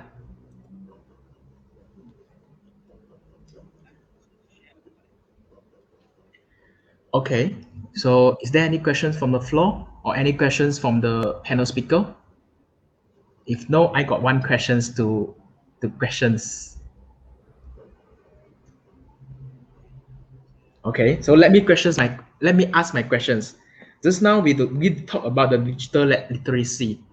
So one more things I need to enhance is, like, just now Miss Sherry also got shared about the self-regulations. So I'm just wondering that how parents can educate themselves on the digital literacy, or how the caregiver, like the school counselors, teachers, preschool teachers, they can learn more on the digital literacy, because we are lacking of that. Yeah. So I would like to pass the questions to Datin. Datin, do you have any questions? I think I did put some things in my PowerPoint, the later part of my PowerPoint. Okay. What are the things that parents can do? I think if you look at child online protection, whatever you're doing to protect your child offline is also the same thing you would do, right? To protect your child online. The same values, if you have taught your children good values and how to make good choices. So basically, what we're saying is, if you go to the next slide, we are saying that keep the communications open, right? Don't be, be the strict parent, so the child fears and won't confide in you. So the next slide will tell you, look at the next slide. So basically, we are asking for anybody who runs a childcare a facility for children, whether it's tuition now, preschool or school, particularly schools, you should have an e-safety policy that covers your programs and what your practices, what are the things the teachers can do, the children can do, cannot do, right? The infrastructure and technology, how safe are you in terms of the technology you're using in your school? Are your educators, do your educators know about child online protection and safety? And what about the families that you're dealing with? Because school is actually the best way to reach out to families, right? Yeah, and also if it's part of the curriculum, then of course it's even better still. Yeah, because that's where kids spend most of their time, right? Next. So the other thing that they need to do is, there's 3 or 4 key things to be pushed to children. One is you need to keep safe. All right, you need to help children understand what is the connected world, what is the internet all about, and how they can protect their personal information. Very important. You set up your devices safely. You also teach the children about personal information, what can they share, cannot share in terms of their own self, their information, their name, their phone numbers and things like that, right? And you need to talk to your child about what the connected world means, that it is not like the day-to-day world that they live in, because day-to-day world they can see people physically and they know who they are meeting, right? But in the online, they are meeting strangers, and that's the danger. If strangers, and they may even meet, they meet people that they know, but who will groom them, right? So it is important to them to understand, and for the parents to understand what the world is like now in terms of the online space, right? Next. So number one is tell them to keep safe and teach them how to keep safe. Number two is be actively engaged, as the other panelists have said. You need to be engaged with your children when they are online. You take them out to the playground, you take them shopping, everything else. But when they go online, you're not there for them. Okay? And that's where the danger is, because you can explore good content. You can look at issues that are coming up. If a child recently in Penang, I think last year, a boy committed suicide because of cyberbullying. That could be a topic for discussion as a family discussion, right? And say, why did this child do this? What happened? And if you face something like that, you can come to us, right? So that these are all conversation points, right? You search for, watch out for signs of emotional distress. That's it. So you have to be engaged with your child, right? It doesn't mean 24 hours, but at least give some quality time to the children at the end of the day to speak to them about how their life is all about, especially online. Yep. Okay, next. The third thing is you set up all your devices for safety, right? Your password protect devices, your parental controls, and define the screen time. Do not dictate to the child, I only give you 1 hour per day. Have a conversation with your child. What do you think? We need you to do this. We need you to agree. Yeah. So you have an agreement with your child, okay, about when they can go online, how many hours and it would be agreed with them. If it's agreed with them, they would be more likely to follow. But if you dictate it to them, they are more likely to not follow, right? So, okay, then we have, of course, tech tantrums, where especially the younger kids, you take away the devices, they go into tantrums already. So you need to know how to handle that. Yeah. So set your devices for safety. Next. And if you look at it, most importantly is teaching your children to make good choices offline and online.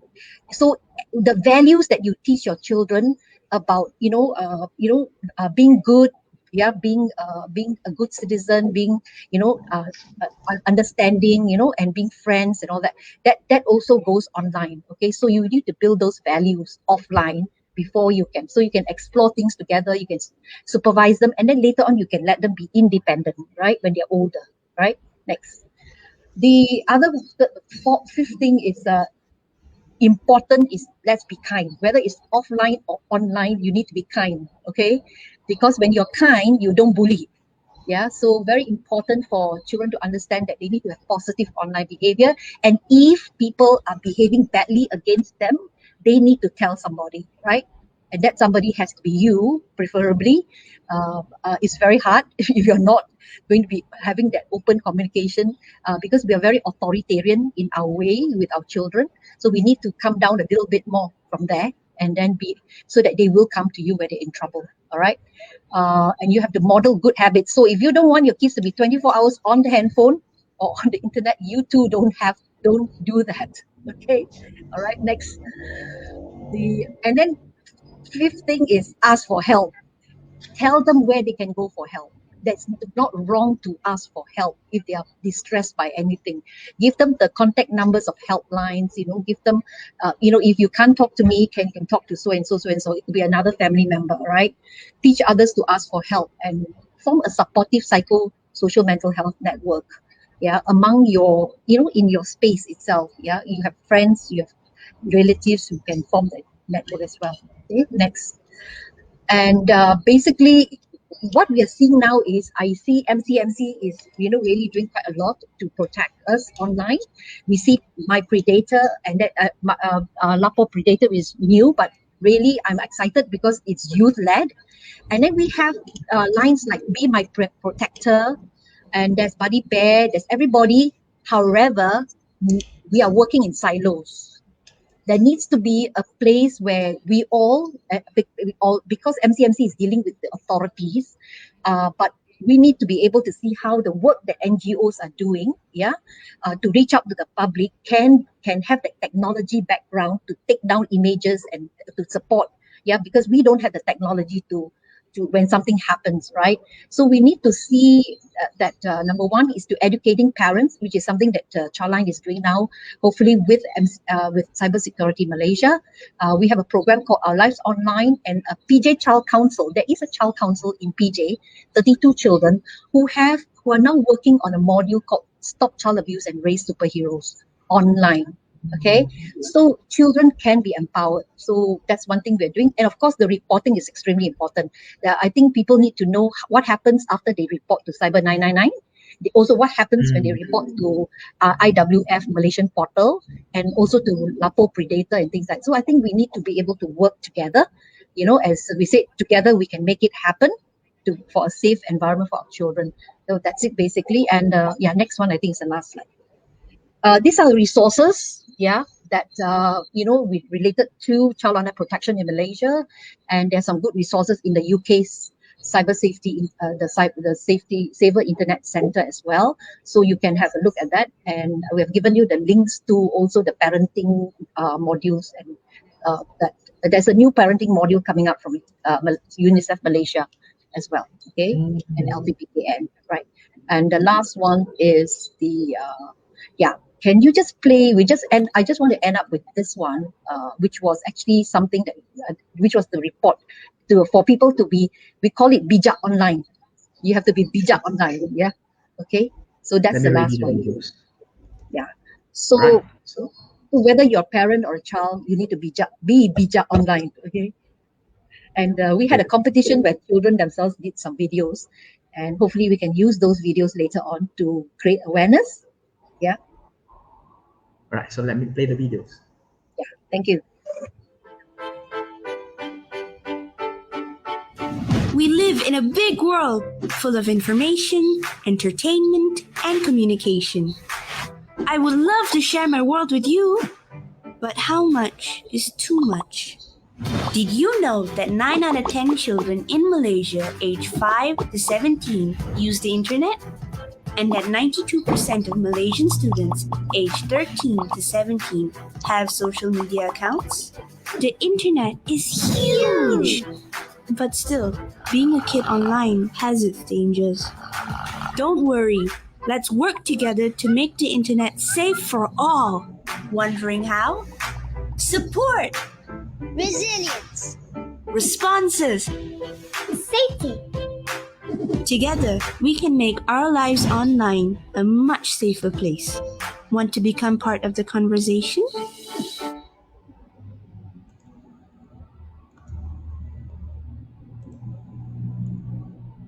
That's it, basically.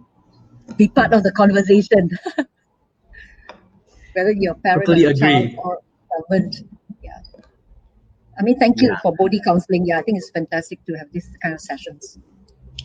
Yeah. So before we ending these today conversations, I still have a few questions from just now that been sharing that I wish to highlight out so that for those audience that listen, we can look into more on it.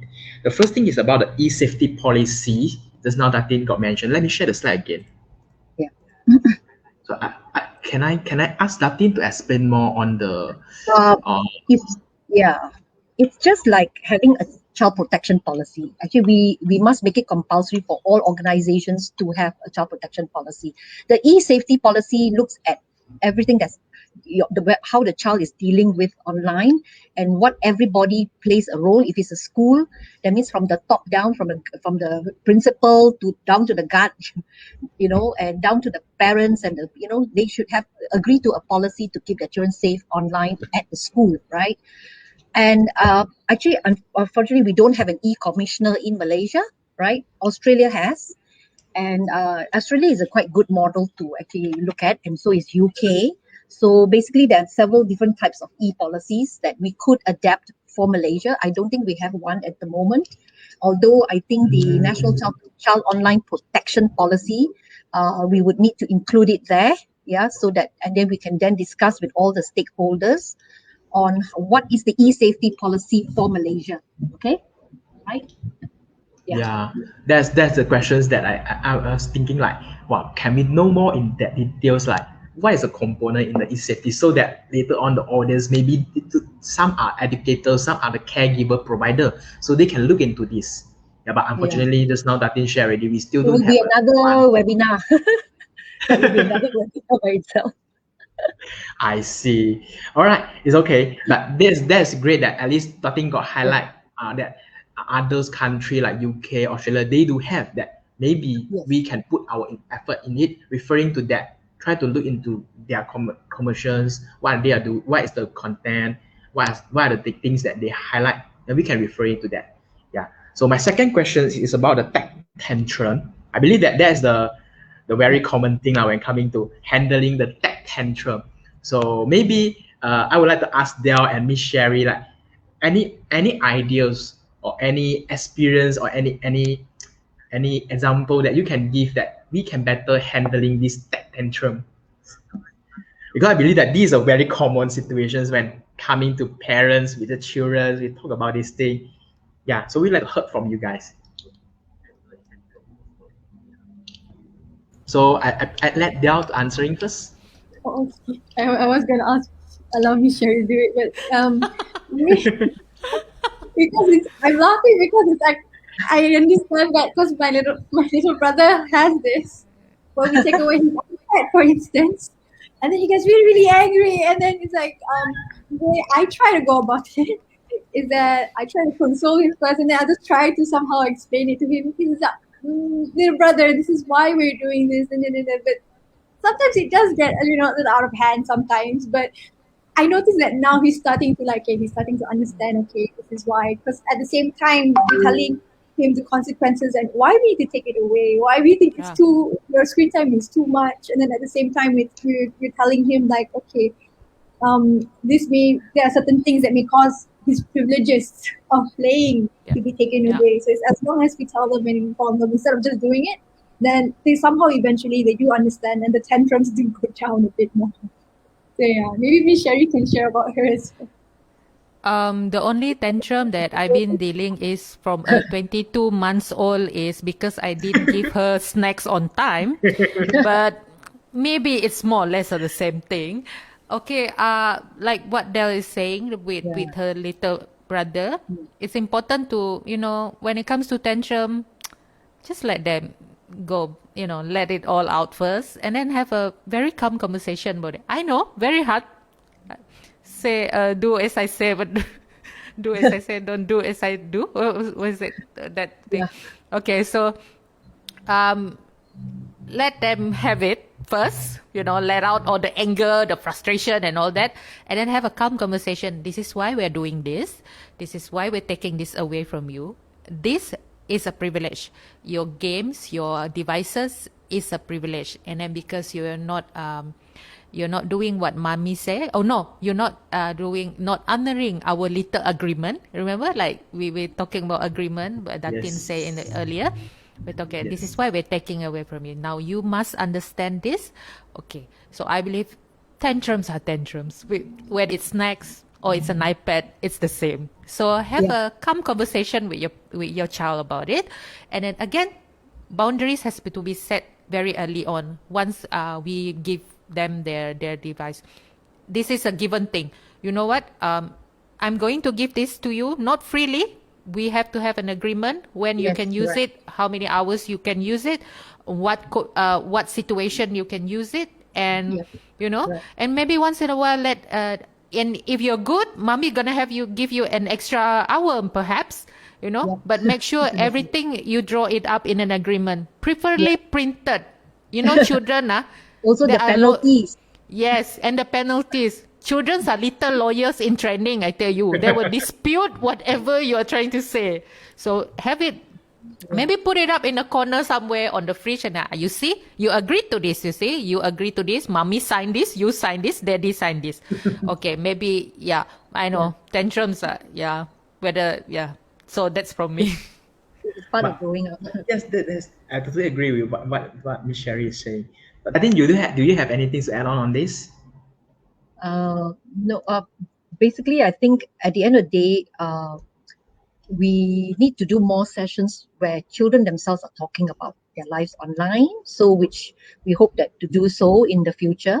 We're talking to some of the youth and the teenagers and see whether they would run sessions like this themselves with other children, because I think we are not hearing enough from the children. Yeah. Yeah. Yeah, true. All right. So let's see from the floor. Is there any questions? So I got participants commenting. This is very important for parents to create a safe atmosphere or relationship at home. So young Right. children can open up, tell parents their private thought and online life. Totally agree. So it's Totally back to agree. communications, the strong relationship between parents and children. Yeah. Right. So I think that we are coming to the end. But before we end this, I wish to have one last questions with all the panel speaker. All right. So just now today we talk a lot of things from the overviews. After that, we talk about why this thing is important, why we should focus on this thing, and then we talk about the issues. After we talk about issues, we do talk about like what parent can do on this thing. So I believe that there's a lot of input coming for the audience that listening today. So my last one questions for the panel speaker is, can you give one last sentences or one last advice, practical advice to the audience that listening for today, what they can do in this? So let me start from Mr. Balik. So we start from Miss Sherry first. So one last practical advice that you can give to our audience today. Okay, I know we've been saying that we are telling you what not to do, how to avoid and all that. But in the case of this already happened to your child. Now, first thing first, don't. It's a very common for us Asian people. What will people think about us? Please do not have that mindset. What is important now? Your child is already being compromised by a criminal. No one ever asks for a criminal to come to their house and rob them, correct? So it's the same thing. Do not feel ashamed. Do not feel the urge to hide everything under the carpet. Do not instinctively try to blame yourself or your child, okay? Be calm, deal with this level-headedly. go to the law enforcement agencies or seek help from all the resources that we have been provided from the beginning. Yeah. Okay. We can tell you everything, but if things are already happened, it will happen. We are living in a very fast-paced world where criminals will always go one step ahead of us. Okay. So if this happened, this already happened to your child. Again, do not shame and blame. No, we must deal with this calmly. That's all for me. Yeah. Thank you, Miss Sherry. Now, next, we're going for Del. So, Del, let's share your one last practical advice to the audience today. Okay, so if I had to give one last practical advice, it would definitely be get involved with your child's life, listen and understand. Because that's how you build the trust. That's how they will open up to you because they know that they can open up to you. So this is one of the main grounds, I believe. So if you had to do anything, get involved with what they're doing, listen and understand, no matter what age. That's all. All right. Thank you so much from Del. And then lastly, we go into Datin. So Datin, can you share one last practical advice to the audience today? I always believe that if you want to get something really well done, you need to have a framework. And that framework needs to be actually led by the government, with consultation with all the other stakeholders. Because without that framework, you don't know your roadmap, and you can't tackle the issues, and we will be lost. So you can have your 5, immediate plan, your middle, your short-term plan, and your longer-term plan. Where do you want to see, us by 2030, which is the SDG goal, end violence against children. We're supposed to end violence against children by 2030, and includes online violence, right?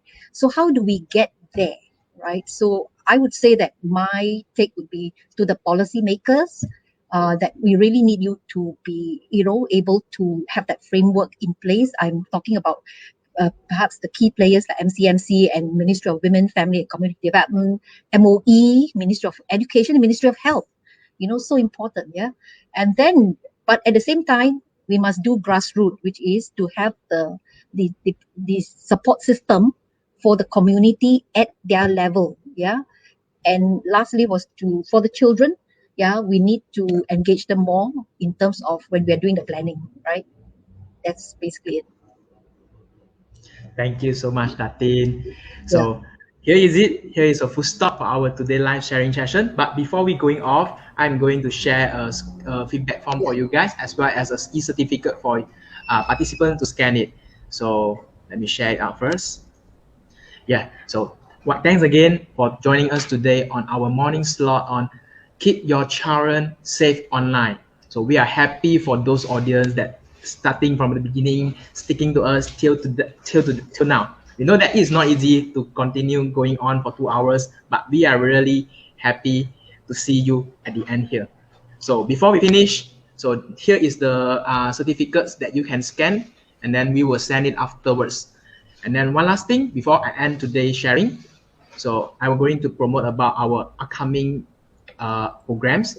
So on next week, we are focusing on the same topics, but it will be delivered in the Mandarin language. So we are not just talking about like just deliver in English, but forget about those Chinese communities, those Mandarin spoken communities. So on next week on body counseling, we are also going to talk about this thing, but it will be in the Mandarin language. So the topic is about 关爱儿童，为他们健康成长筑起爱的防护罩。So we are going to talk about the same things. So please do share it out to more people so that they know about this thing.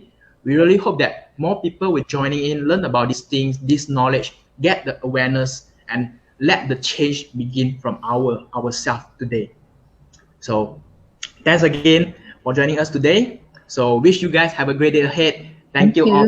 Thank you, Datin. Thank you, Del. Thank you, Sherry. Thank you, See you again. Yeah. Bye.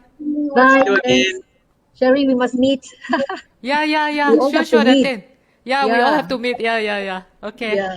Okay. All right. So thank you once again. See you. Take care. Thank you.